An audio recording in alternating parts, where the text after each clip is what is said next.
गौरवशाली यात्रा का 100 वर्ष भी पूरे हो रहे हैं।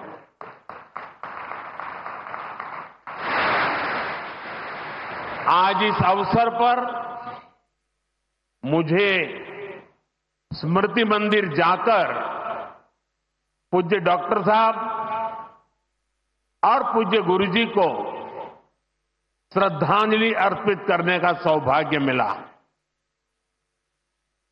साथियों, इसी कालखंड में हमने हमारे संविधान के 75 वर्ष का उत्सव भी मनाया है। अगले ही महीने संविधान निर्माता बाबा साहब आंबेडकर जी की जयंती भी है। आज मैंने दीक्षा भूमि पर बाबा साहब को नमन किया है, उनका आशीर्वाद लिया है।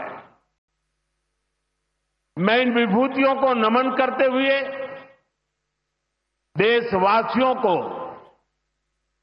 नवरात्रि और सभी पर्वों की बहुत बहुत बधाई देता हूं। साथियों, संघ सेवा के इस पवित्र तीर्थ नागपुर में आज हम एक पुण्य संकल्प के विस्तार के साक्षी बन रहे हैं। अभी हमने माधव नेत्रालय के कुल गीत में सुना, अध्यात्म ज्ञान गौरव गुरुता का ये अद्भुत विद्यालय, मानवता रत यह सेवा मंदिर, कण कण में देवालय। माधव नेत्रालय एक ऐसा संस्थान है जो अनेक दशकों से पूज्य गुरुजी के आदर्शों पर लाखों लोगों की सेवा कर रहा है। लोगों के जीवन में रोशनी लौटी है। आज उसके नए परिसर का शिलान्यास हुआ है। अब इस नए परिसर के बाद इन सेवा कार्यों को और ज्यादा गति मिलेगी। इससे हजारों नए लोगों के जीवन में प्रकाश फैलेगा, उनके जीवन का अंधकार भी दूर होगा। मैं इस सेवा कार्य के लिए माधव नेत्रालय से जुड़े सभी लोगों को उनके कार्य की, उनके सेवा भाव की सराहना करता हूं और मेरी तरफ से अनेक अनेक शुभकामनाएं देता हूं। साथियों, लाल किले से मैंने सबके प्रयास की बात कही थी। आज स्वास्थ्य के क्षेत्र में देश जिस तरह काम कर रहा है, माधव नेत्रालय उन प्रयासों को बढ़ा रहा है। देश के सभी नागरिकों को बेहतर स्वास्थ्य सुविधाएं मिले, यह हमारी प्राथमिकता है। देश में गरीब से गरीब को भी अच्छे से अच्छा इलाज मिले। कोई भी देशवासी जीवन जीने की गरिमा से वंचित न रहे। अपना जीवन देश के लिए दे चुके बुजुर्गों को इलाज की चिंता उनको सताती न रहे, उस परिस्थिति में उनको जीना न पड़े। और ये सरकार की नीति है। और इसलिए आयुष्मान भारत के कारण आज करोड़ों लोगों को मुफ्त इलाज की सुविधा मिल रही है। हजारों जन औषधि केंद्र देश के गरीबों को, मध्यम वर्गीय परिवारों को सस्ती दवाएं दे रहे हैं। इन दिनों देश में करीब 1,000 डायलिसिस सेंटर जो मुफ्त में डायलिसिस की सेवा का एक यज्ञ चला रहे हैं। इससे देशवासियों के हजारों करोड़ रुपए बच रहे हैं, उनको स्वास्थ्य लाभ हो रहा है। बीते 10 साल में गांवों में लाखों आयुष्मान आरोग्य मंदिर बने हैं, जहां से लोगों को देश के सर्वश्रेष्ठ डॉक्टरों से टेली मेडिसिन से कंसल्टेशन मिलता है, प्राथमिक इलाज मिलता है और आगे के लिए सहायता होती है। उन्हें रोगों की जांच के लिए सैकड़ों किलोमीटर दूर नहीं जाना पड़ रहा। साथियों, हमने न सिर्फ मेडिकल कॉलेजों की संख्या में 2 गुना वृद्धि की है, लेकिन हमने देश में ऑपरेशनल एम्स की संख्या भी 3 गुना बढ़ाई है। देश में मेडिकल सीट्स भी 2 गुनी हुई है। प्रयास यही है कि आने वाले समय में लोगों की सेवा के लिए ज्यादा से ज्यादा डॉक्टर्स और अच्छे डॉक्टर्स उपलब्ध हो। एक बहुत बड़ा साहसिक निर्णय हमने किया। आजादी के बाद पहली बार हुआ, इस देश का गरीब का बच्चा भी डॉक्टर बन सके, उसके सपने पूरे हो सके। इसलिए विद्यार्थियों को अपनी मातृभाषा में डॉक्टर बनने की सुविधा हमने उपलब्ध कराई। आधुनिक चिकित्सा विज्ञान से जुड़े इन प्रयासों के साथ ही देश अपने पारंपरिक ज्ञान को भी आगे बढ़ा रहा है। हमारे योग और आयुर्वेद, इन्हें भी आज पूरे विश्व में नई पहचान मिली है। भारत का सम्मान बढ़ रहा है। साथियों, किसी भी राष्ट्र का अस्तित्व पीढ़ी दर पीढ़ी उसकी संस्कृति के विस्तार, उस राष्ट्र की चेतना के विस्तार पर निर्भर करता है। हम अपने देश का इतिहास देखें तो सैकड़ों वर्षों की गुलामी, इतने आक्रमण, भारत की सामाजिक संरचना को मिटाने की इतनी क्रूर कोशिश है, लेकिन भारत की चेतना कभी समाप्त नहीं हुई। उसकी लौ जलती रही। ये कैसे हुआ?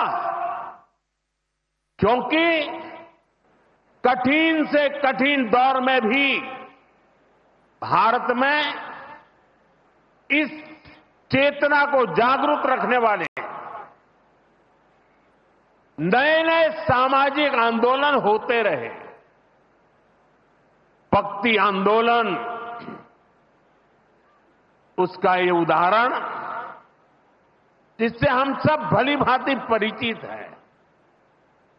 मध्यकाल के उस कठिन कालखंड में हमारे संतों ने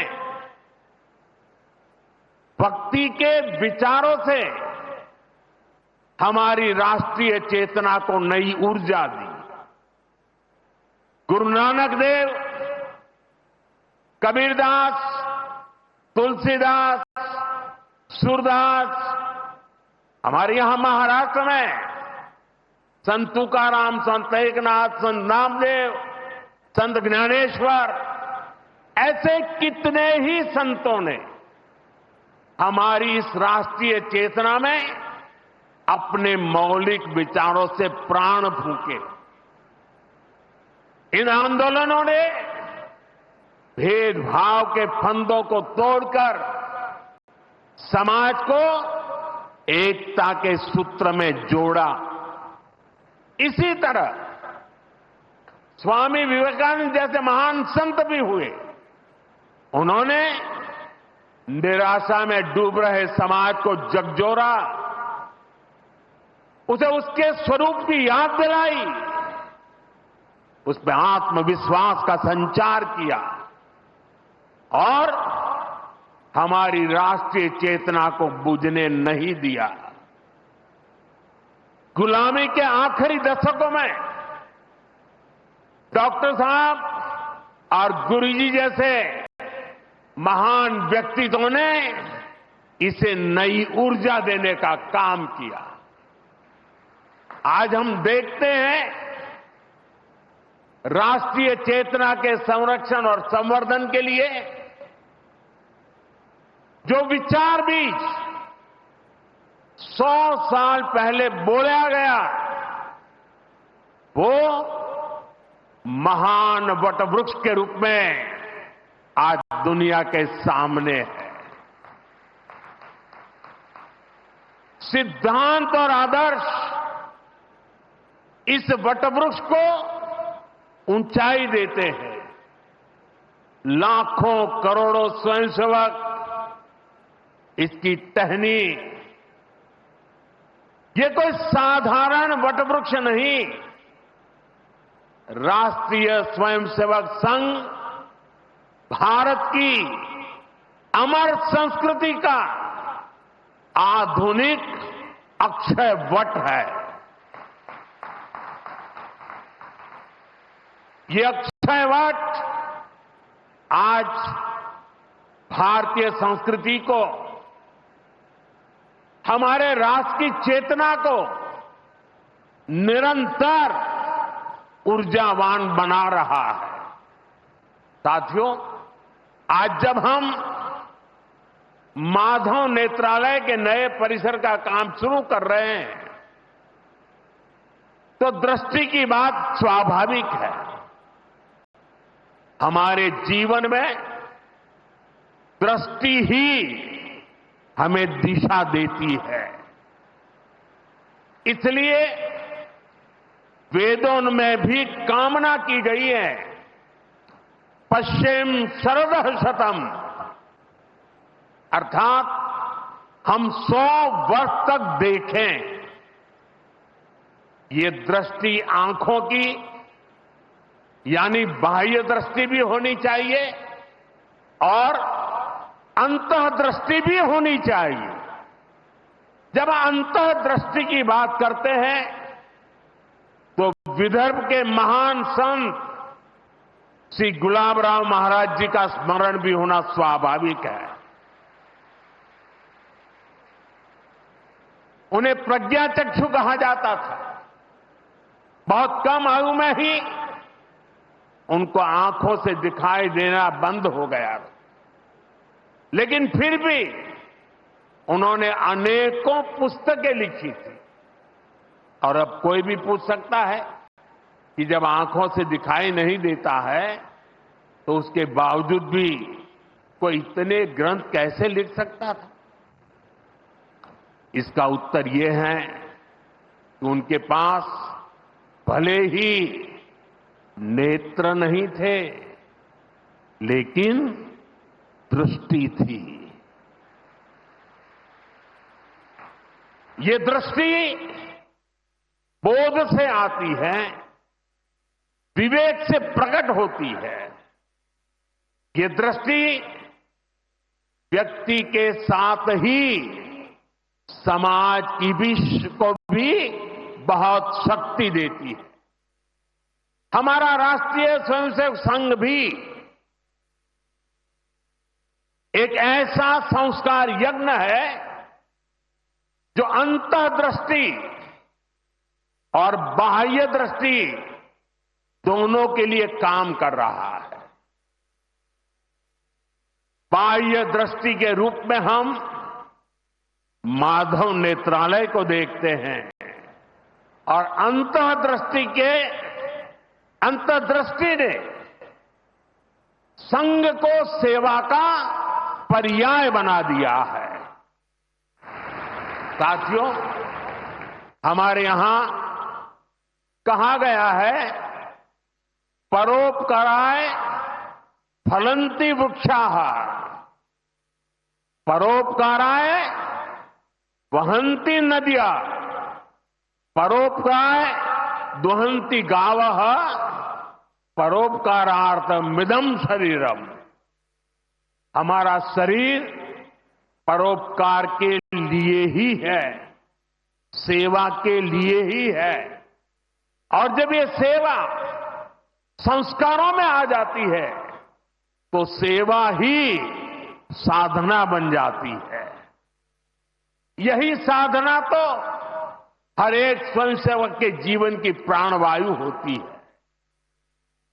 ये सेवा संस्कार, ये साधना, ये प्राणवायु पीढ़ी दर पीढ़ी हर स्वयंसेवक को तप तपस्या के लिए प्रेरित कर रही है। ये सेवा साधना हर स्वयंसेवक को निरंतर गतिमान रखती है, उसे कभी थकने नहीं देती, कभी रुकने नहीं देती। पूज्य गुरुजी अक्सर कहा करते थे, जीवन की अवधि का नहीं, उसके उपयोगिता का महत्व होता है। हम देव से देश और राम से राष्ट्र के जीवन मंत्र लेकर के चले हैं, अपना कर्तव्य निभाते चलते हैं। और इसलिए हम देखते हैं, बड़ा छोटा कैसा भी काम हो, कोई भी कार्य क्षेत्र हो, सीमावर्ती गांव हो, पहाड़ी क्षेत्र हो, वन क्षेत्र हो, संघ के स्वयंसेवक निस्वार्थ भाव से कार्य करते रहते हैं। कहीं कोई वनवासी कल्याण आश्रम के कामों को उसको अपना ध्येय बना करके जुटा हुआ है, कहीं कोई एकल विद्यालय के माध्यम से आदिवासी बच्चों को पढ़ा रहा है, कहीं कोई सांस्कृतिक जागरण के मिशन में लगा हुआ है, कहीं कोई सेवा भारती से जुड़कर गरीबों वंचितों की सेवा कर रहा है। अभी हमने प्रयाग में महाकुंभ में देखा, वहां नेत्र कुंभ में कैसे स्वयंसेवकों ने लाखों लोगों की मदद की। यानी जहां सेवा कार्य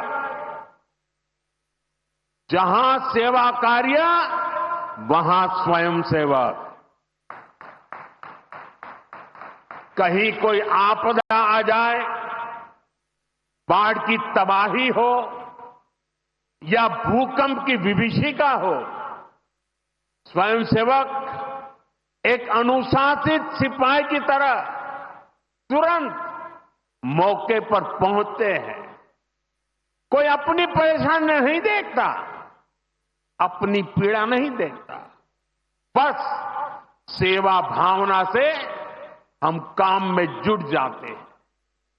हमारे तो हृदय में बसा है, सेवा है अग्निकुंड समीधा सम हम चले, देह महासागर में सरित रूप हम मिले। साथियों, एक बार एक इंटरव्यू में परमवीर जी गुरु जी से पूछा गया कि वो संघ को सर्वव्यापी क्यों कहते हैं। गुरु जी का उत्तर बहुत ही प्रेरणादायी था। उन्होंने संघ की तुलना प्रकाश से की थी, उजाले से की थी।